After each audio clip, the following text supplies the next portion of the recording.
Viete, čo je to parazit?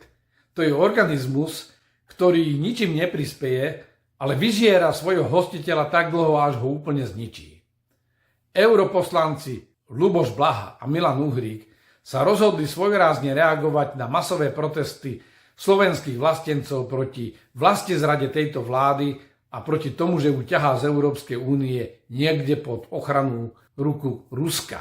Milan Uhrík poskytol rozhovor ruskej propagandistickej televízii Russia Today a Ľuboš Blaha nám oznámil, že pôjde opäť na Červené námestie propagovať ruských vojnových zločincov.